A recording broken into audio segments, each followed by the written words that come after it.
সালামু আলাইকুম, সবাইকে ঈদ মোবারক। দেশে বিদেশে যে যেখান থেকে আমার আজকের এই ভিডিওটি ক্লিক করেছেন, ঈদ উল ফিতরের খুশি বয়ে যায় প্রত্যেকটি প্রাণে, প্রত্যেকটি মানুষের হৃদয়ে। তো আমাদের অন্তরে যখন ঈদের খুশি, তখন মার্কিন যুক্তরাষ্ট্রের প্রেসিডেন্ট বা মার্কিন যুক্তরাষ্ট্রের অন্তরে আসলে কি? হঠাৎ করে আমরা ভাবছিলাম যে বলা নেই, কওয়া নেই। আসসালামু আলাইকুম, সবাই কেমন আছেন? আশা করি ভালো আছেন।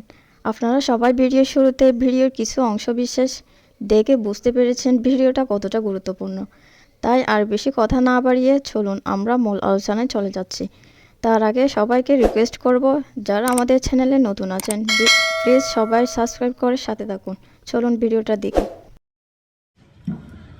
সালামু আলাইকুম, সবাইকে ঈদ মোবারক। দেশে বিদেশে যে যেখান থেকে আমার আজকের এই ভিডিওটি ক্লিক করেছেন, ঈদ উল ফিতরের খুশি বয়ে যায় প্রত্যেকটি প্রাণে, প্রত্যেকটি মানুষের হৃদয়ে। তো আমাদের অন্তরে যখন ঈদের খুশি, তখন মার্কিন যুক্তরাষ্ট্রের প্রেসিডেন্ট বা মার্কিন যুক্তরাষ্ট্রের অন্তরে আসলে কি?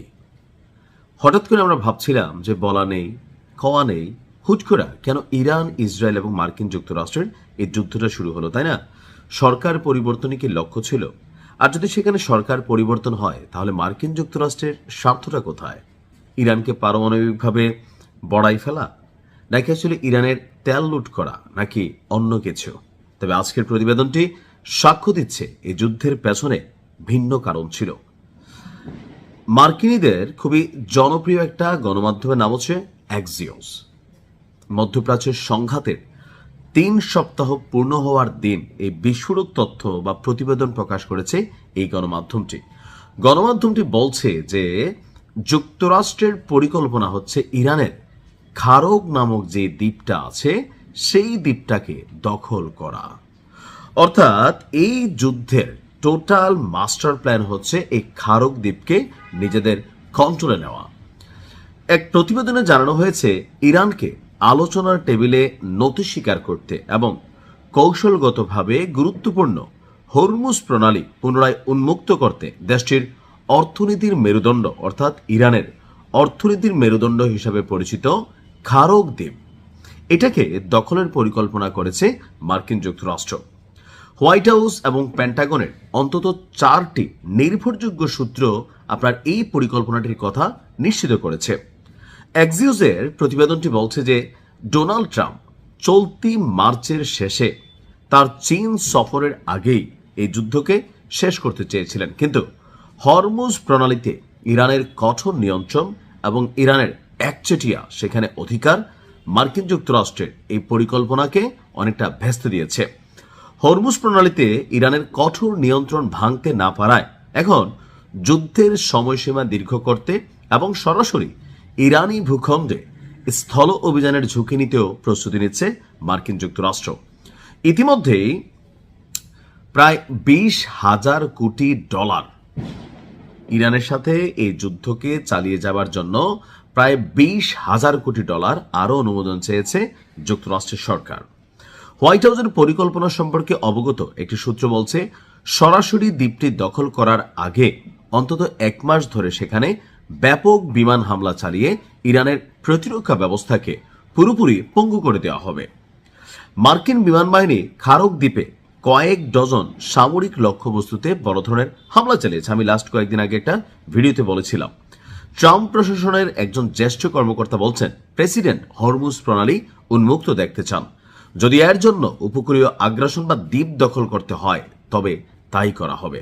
বলেছিলাম যে প্রায় 2,500 সেনা সদস্যের একটা উভচর শিপ নিয়ে রওনা হয়েছে একটা টিম মার্কিন যুক্তরাষ্ট্রের। আর ওই অঞ্চলের পথেই মেরিন এক্সপেডিশনারি ফোর্স নামক এই 2,500 দলের একটা টিম অলরেডি অন দ্য ওয়েতে আছে। এছাড়া সমপরিমাণ সদস্যের আরও 2টি নৌ ইউনিটকেও মধ্যপ্রাচ্যের দিকে রওনা হওয়ার কথা এখানে সামনে এসেছে। অলরেডি নির্দেশনা দেওয়া হয়েছে। যদিও ডোনাল্ড ট্রাম্প সরাসরি সেনা পাঠানোর কথা স্বীকার করে নাই। তার বক্তব্য, আমরা যে কোনো সময় ওই দ্বীপটি দখল করতে পারি। আমি ওটিকে একটি ছোট এবং অরক্ষিত দ্বীপ বলি। তো এই বিষয়টা যখন সামনে আসছে, তখনই মার্কিন যুক্তরাষ্ট্রের একজন অবসরপ্রাপ্ত রিয়াল অ্যাডমিরাল তিনি বলছেন, এই ধরনের মিশন মার্কিন সৈন্যদের অপ্রয়োজনীয় প্রাণহানি ঝুঁকির মুখে আপনার ফেলে দিবে। দ্বীপটি দখল করলেও ইরানের অন্য প্রান্ত থেকে তেল সরবরাহ বন্ধ করে দিতে পারে ইরান। তার মতে স্থল অভিযানের বদলে এই ধরনের অ্যাক্টিভিটিস যুক্তরাষ্ট্রের জন্য আত্মঘাতী হবে। তবে যুক্তরাষ্ট্র বলছে যে কোনো মূল্যে তারা এই দ্বীপকে দখল করবে। অর্থাৎ এই যুদ্ধের পিছনের মূল পরিকল্পনা হচ্ছে এই খারক দ্বীপ দখল করা একদিকে, ইরানের নেতৃত্বকে শূন্য করা অপরদিকে, আপনার ইরানের সরকার পরিবর্তন করা। তবে নাম্বার 1 আছে এই খারক দ্বীপ। দেখা যাক কি হয়। আসসালামু আলাইকুম। সালামু আলাইকুম। ঈদ মোবারক। পবিত্র ঈদ উল ফিতরের জন্য আপনাদেরকে অগ্রিম ঈদের শুভেচ্ছা। এর পাশাপাশি ইরান ইসরায়েল যুদ্ধে আজকে ইরান যে সফলতা অর্জন করেছে, যদিও অনেকটা আহত এই কারণে যে তাদের যেই নেতৃস্থানীয় মানুষগুলো আছে একের পর এক প্রত্যেকটা মানুষকে শাহাদাত বরণ করতে হচ্ছে। আর প্রত্যেকটা মৃত্যুই যেন ইরানকে নতুনভাবে শক্তিশালী করে। আর এরপরে ইরান যেই অ্যাকশন ঘটায় সেখানে ম্যাসিভ সফলতা আসে। কথা বলছি এই কয়েকদিন যাবৎ যে যুদ্ধ চলছে এর মধ্যে খুবই গুরুত্বপূর্ণ আমি মনে করি, ইরান যদি এই যুদ্ধে ধরেন 5টা বড় ধরনের সফলতা অর্জন করে এর মধ্যে এটা একটা কাউন্ট হতেই পারে। ইসরায়েলি পুলিশ সাইবার প্রযুক্তি কেন্দ্র, দেশটির উত্তরাঞ্চলে অবস্থিত অস্ত্র উৎপাদন স্থাপনা, এছাড়াও বেশ কয়েকটি স্থাপনায় অভিযান চালিয়েছে ইরান। আর ইরান এই টার্মে অপারেশন প্রমিস ফোর্ডে, মানে এই টার্মটা যেখানে আমাদের কি বলা যে ইরানের যে আইআরজিসি আছে তারা যে মিসাইল ব্যবহার করেছে সেই মিসাইল একটা ভিন্নতা আসছে। আগের নিউজে দেখছেন সিজিলে, তো এখানে সিজিল টাইপেরই আপনার কোন একটা ক্ষেপণাস্ত্র নিক্ষেপ করেছে ইরান। গতকালকে আজকে ইরানের আধা সরকারি বার্তা সংস্থা তাসনিম নিউজ এজেন্সি তাদের যে প্রতিবেদন সেটা বলছে যে আজকে সকাল থেকে শাসক গোষ্ঠীদের সাইবার প্রযুক্তি কেন্দ্র এবং রাফায়েল নামক এলাকায় যে অস্ত্র উৎপাদন কেন্দ্র আছে সেই ভবনগুলোকেই লক্ষ্যবস্তু করেছে ইরানের সেনাবাহিনী। আর আপনারা জানেন যে ইরান প্রযুক্তিতে ইসরায়েল থেকে অনেক পিছিয়ে আছে, এটা আমরা স্বীকার না করার কোনো সুযোগ নেই। তো ইসরায়েলের যেটা মূল শক্তি সেটা হচ্ছে প্রযুক্তি। ইসরায়েলের প্রযুক্তিতে খুব মার্কিন যুক্তরাষ্ট্র ভয় পায় যে তাদের কোথায় কোন নজরদারি চলে। তো সেই প্রযুক্তিকে যখন ঠকে দেয় ইরান, তাহলে বুঝতে হবে ইরানে ইসরায়েলের যে ব্যাকবোন আছে সেটাকেই টার্গেট করেছে।